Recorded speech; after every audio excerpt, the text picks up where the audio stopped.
जिस चीज़ को हम बहुत ही नॉर्मल तरीके से लेते हैं कि जैसे गैस्ट्राइटिस की समस्या है। गैस्ट्राइटिस में हम एक ही समझते हैं कि हमारे को गैस्ट्राइटिस होगी, लेकिन ये गैस्ट्राइटिस कई तरह की होती है। तो आज की इस वीडियो में हम जानेंगे गैस्ट्राइटिस कितनी तरह की होती है, आपको कौन सी और किस तरीके की गैस्ट्राइटिस है। तो चलिए बिना देरी के वीडियो को स्टार्ट करते हैं। मैं हूं डॉक्टर रामदेव लमुरिया, एक होम्योपैथी कंसल्टेंट, और आपका बहुत बहुत स्वागत करता हूं। गैस्ट्राइटिस का सीधा सा मतलब है हमारी आमाशय के अंदर की झिल्ली में सूजन का आना।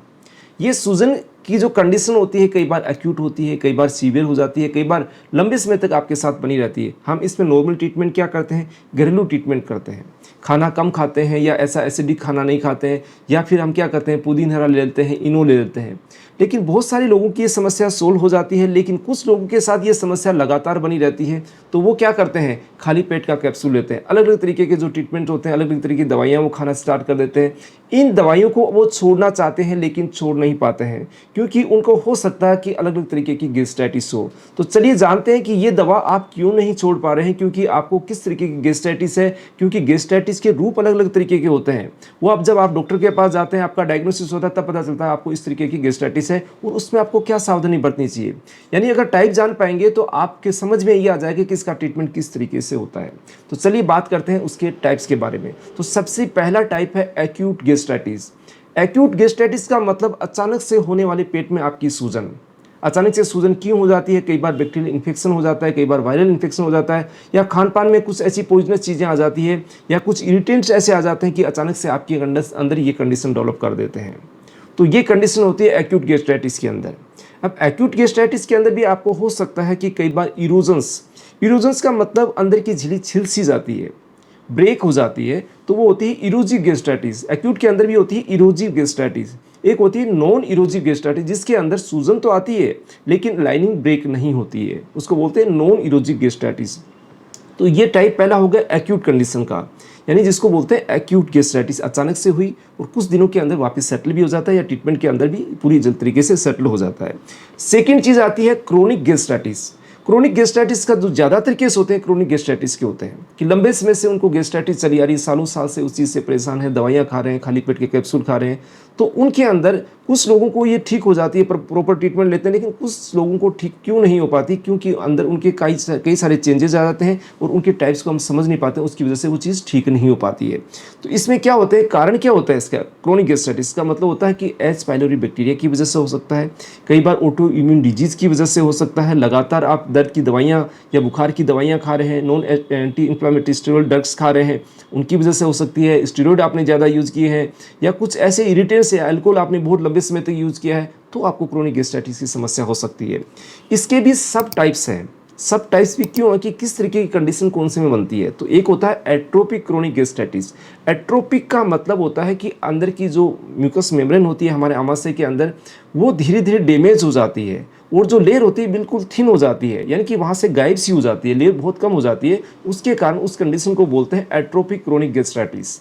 एक होती है नॉन एट्रोपिक, जिस कंडीशन के अंदर आपकी एट्रोफी नहीं होती है लेकिन अंदर सूजन पुरानी बनी होती है, लेकिन अगर इसका ट्रीटमेंट नहीं किया जाता है तो वो एट्रोफी की कंडीशन के अंदर चली जाती है, यानी कि वो लेयर डैमेज भी हो सकती है। अगर आपको नॉन एट्रोफिक क्रोनिक गैस्ट्राइटिस है तो उसका अगर आप सही तरीके से ट्रीटमेंट लेंगे तो वो आपकी एट्रोपिक कंडीशन में नहीं जाएगी। एट्रोपिक कंडीशन के जाने के बाद में उस चीज़ को रिपेयर नहीं किया जा सकता। अब नेक्स्ट आता है कि उसका थर्ड जो टाइप है इसमें क्रोनिक गैस्ट्राइटिस का, वो है टाइप ए। इसका मतलब ऑटो इम्यून डिजीज से आपको दिक्कत आ रही है। ऑटो इम्यून डिजीज में क्या होता है कि आपके आमाशय के अंदर की जो लेयर होती है उसके हमारी जो इम्यूनिटी जो हमें रोग या बीमारियों से बचाती है वो उस पर अटैक कर देती है। अटैक के कारण वो लेयर डैमेज हो जाती है, उसके कारण आपको क्रोनिक गैस्ट्राइटिस डेवलप हो जाती है। अब आती है क्रोनिक गैस्ट्राइटिस के अंदर एक टाइप है टाइप बी। कई बार लिखा होता है, आपने रिपोर्ट्स में कई ध्यान से देखा है, जिस व्यक्ति उसको लंबे समय से परेशान है वो हर चीज़ को नोटिस करता है, हर चीज़ को देखता है। तो एक होती है टाइप बी। टाइप बी का मतलब हेलिकोबैक्टीरियल पाइलोरी के इन्फेक्शन की वजह से आपको गैस्ट्राइटिस डेवलप हुई है और ये लंबे समय से आपको परेशान कर रही है। तो इस कंडीशन को बोलते हैं टाइप बी, हेलिकोबैक्टीरियल पाइलोरी की वजह से होने वाला इन्फेक्शन की वजह से आपको डेवलप हुई है क्रोनिक गैस्ट्राइटिस। अब नेक्स्ट जो टाइप आता है इसका इरोजिव गैस्ट्राइटिस। बहुत सारी एंडोस्कोपी रिपोर्ट्स के अंदर आपने देखा होगा कि इरोजिव गैस्ट्राइटिस है। इरोजिव का मतलब क्या है, अंदर की जो लेयर है उसके अंदर आपकी जो कंटिन्यूटी होती है, इनर म्यूकस मेम्ब्रेन है, वो ब्रेक हो जाती है, वहाँ पर छीलन जैसी बन जाती है। एक बार छीलन या जो भी इसकी लेयर है ब्रेक हो जाती है तो वहाँ पर आपको दिक्कत ज़रूर आती है। तो वो अलग अलग सिम्टम्स के माध्यम से पता चलती है। तो ये कंडीशन क्यों होती है इरोजिक गैस्ट्राइटिस की? कई बार बहुत ज़्यादा इरिटेंट्स आपकी बॉडी में चले गए हैं, अल्कोहल का लंबे टाइम तक आप इस्तेमाल कर रहे हैं, आपको फिजिकल बहुत ज़्यादा स्ट्रेस डेवलप हो रखा है, या कोई डिजीज़ की वजह से आपको स्ट्रेस डेवलप हो रखा है, तो उसके कारण या हेलिकोबैक्टर पाइलोरी की वजह से, इन्फेक्शन की वजह से भी आपको इरोजिक गैस्ट्राइटिस की समस्या डेवलप हो सकती है।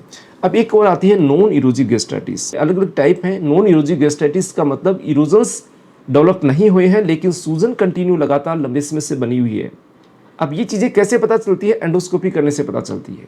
अब एंडोस्कोपी के अंदर जो खास नॉन इरोजिक गैस्ट्राइटिस जैसे आपको कोई इन्फेक्शन हो गया, अब इन्फेक्शन में एच पाइलोरी इन्फेक्शन है लेकिन इरोजिक गैस्ट्राइटिस आपको डेवलप नहीं हुआ, हो सकता है लेकिन हुआ नहीं है। जो गैस्ट्राइटिस डेवलप करता है इरोजिव भी करता है और नॉन इरोजिव भी करता है, यानी कि वहाँ पर उसको ब्रेक भी कर सकता है और अंदर ऐसे जैसे स्किन के ऊपर लाल लाल दाने दाने दाग से होते हैं, वैसे वैसे कंडीशन आपकी स्टोमक के अंदर लाइनिंग के अंदर पैदा कर देता है ये।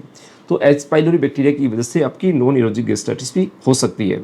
बहुत ही कम होने वाली जो गैस्ट्राइटिस है उनके बारे में हम डिस्कस कर लेते हैं। उसके अंदर लिम्फोसिटिक। लिम्फोसिटिक का मतलब क्या है कि अगर आपको गैस्ट्राइटिस है तो वहाँ पर एंडोस्कोपी करेंगे या जांच करेंगे तो वहाँ पर आपकी इनर लाइनिंग के अंदर म्यूकस मेम्ब्रेन काफ़ी सारे लिम्फोसाइट्स आपको वहाँ मिलेंगे। इसका मतलब लिम्फोसाइट्स वहाँ जमा होने के कारण आपको गैस्ट्राइटिस की समस्या डेवलप हुई है। नेक्स्ट होती है इओसिनोफिलिक। उस खान पान के ऐसे पदार्थों की वजह से हमारे अंदर की जो लेयर होती है अमाशय की, वो रिएक्ट करने लग जाती है, रिएक्शन पैदा करने लग जाती है। तो उसकी वजह से इओसिनोफिलिक जो कंडीशन बनती है वहाँ पर इओसिनोफिल ज़्यादा आपको वहाँ पर जमा मिलेंगे, तो वो कंडीशन होती है इओसिनोफिलिक गैस्ट्राइटिस की। एक होती है ग्रेनुलोमेटस। ग्रेनुलोमेटस के अंदर आपकी जो भी इम्यून सेल्स होती है वहाँ पर आपकी इनर लेयर के अंदर आपको वो मिलेगी। इसका मतलब आपको ग्रेनुलोमेटस गैस्ट्राइटिस की समस्या है। इस तरीके से अलग अलग तरीके की गैस्ट्राइटिस को आप समझ गए होंगे। फिर भी अगर नहीं समझे तो इसके डेडिकेटेड वीडियोज हमारे चैनल पे दिए हुए हैं। एक्यूट गैस्ट्राइटिस, क्रोनिक गैस्ट्राइटिस या एच पाइलोरी बैक्टीरिया से रिलेटेड गैस्ट्राइटिस किस तरीके की होती है, उनको जाके देख सकते हैं। इससे संबंधित समस्या से, ट्रीटमेंट से संबंधित आप जानकारी चाहते हैं, परामर्श चाहते हैं तो दिए गए व्हाट्सएप नंबर से अपॉइंटमेंट लेके कंसल्ट कर सकते हैं। थैंक यू फ्रेंड्स, धन्यवाद।